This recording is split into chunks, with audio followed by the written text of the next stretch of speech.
Hello, students. Let us move on to our next class of poetry. Dear students, in our last meet, we have come to know that the poet feels isolated, losing connection with the 19th century. He has no hope from 20th century. He is lamenting for the loss of countryside, rural customs, barren landscape. Dear students, in your textbook, go through the lines given about Thomas Hardy on page 5. And now we will go with the detailed explanation. The Darkling Thrush, Thomas Hardy.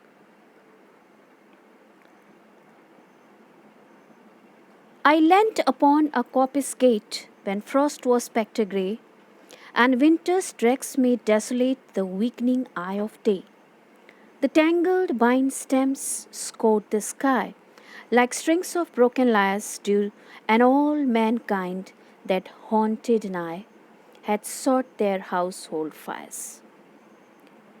So, as poet is very tired and dejected, he says, I leant upon a coppice gate means I was standing against a coppice gate. Coppice gate?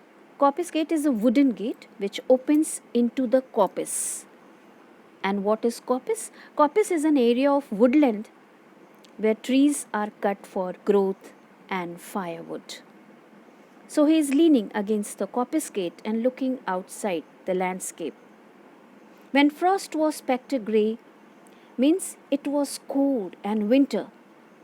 And the winter frost has made the landscape grey and the whole landscape looked like a ghost.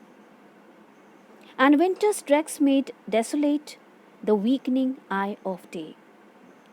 And the winter's dregs means leftover parts.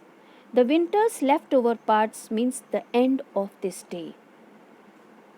Made this every atmosphere very deserted, very gloomy. The weakening eye of day, sun's light was fading. The tangled vine stems scored the sky. The tangled vine stem, the dried stem of vine weed lined the sky. Like strings of broken lyres, means the dried stem of vine weed looked like the broken strings of the broken lyres. The strings of the broken lyres. Lyres is a U-shaped musical instrument, a small harp. And all mankind that haunted an eye had sought their household fires.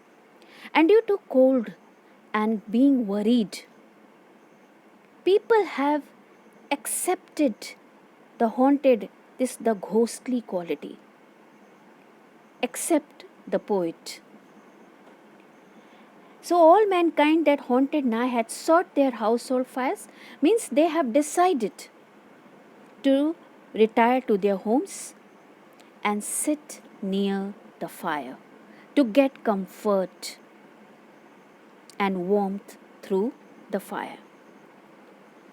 The land's sharp features seemed to be the centuries' corpse outlined. His crypt the cloudy canopy, the wind its death lament. The ancient pulse of germ and birth was shrunken hard and dry, and every spirit upon earth seemed fervorless as I. So the land, the outline of the winter landscape, the centuries' corpse outlined, it looked like the dead body of the 19th century. His crypt, the cloudy canopy, the cloud above the earth, it looked like the ornamental cloth making the tomb for the 19th century. Crypt, tomb, and canopy means ornamental cloth, covering. The wind, its death lament. The wind seems to be singing like a death song. The ancient pulse of German birth was shrunken hard and dry.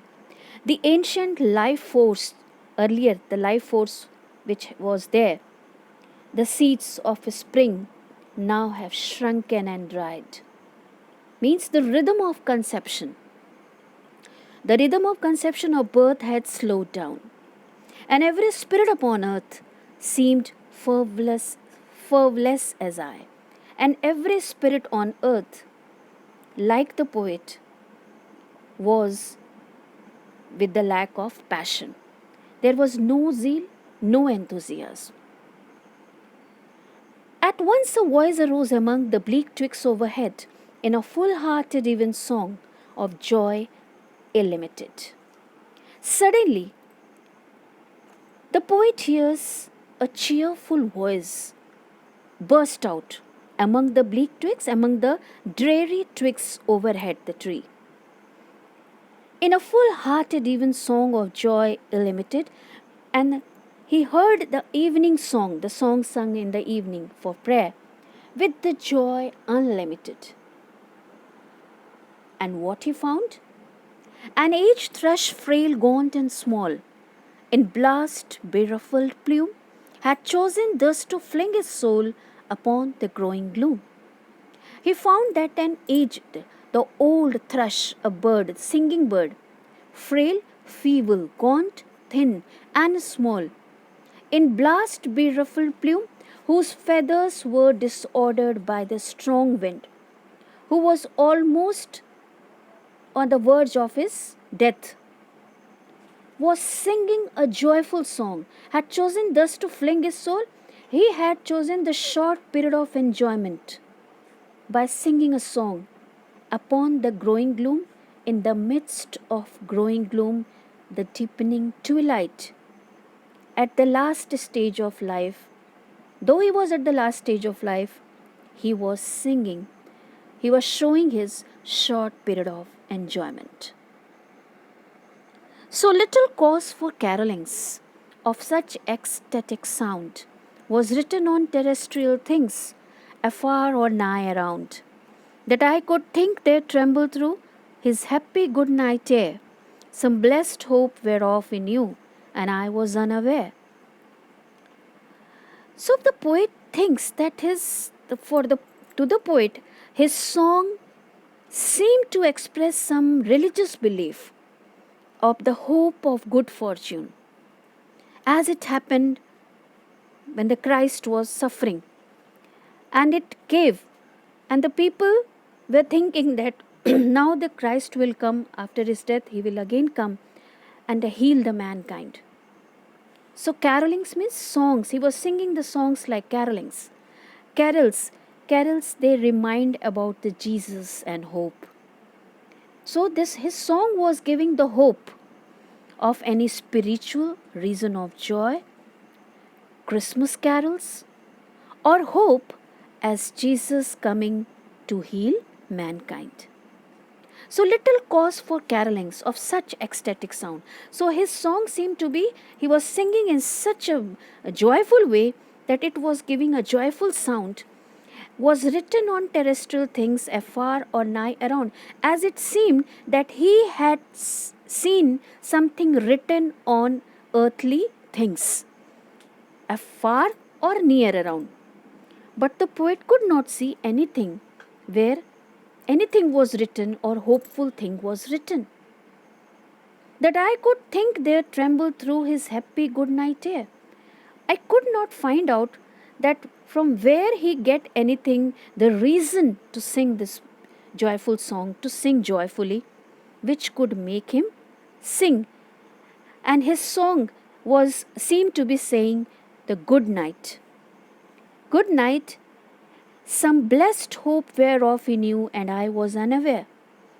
His song was with a heartfelt delight. The song depicted the picture of the heartfelt delight, as if we were giving the hope of with the birth of new era, showing the ray of the birth of new era, which will bring some good to mankind. Whereof he knew, bird knew this thing, and I was unaware, but the poet was unaware of this thing. So now, children, through this we come to the end of our poem.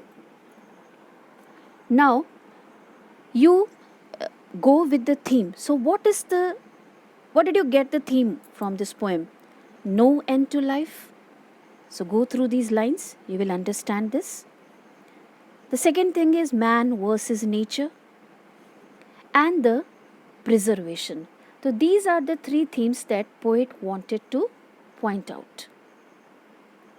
And this poem by Thomas Hardy is very beautifully decorated with the figures of speech. And they are personification. With the examples they are given, go through this. You will well understand the literary devices used in the poem. Personification, metaphors, similes, alliteration. So this way I end the class of poetry. Thank you.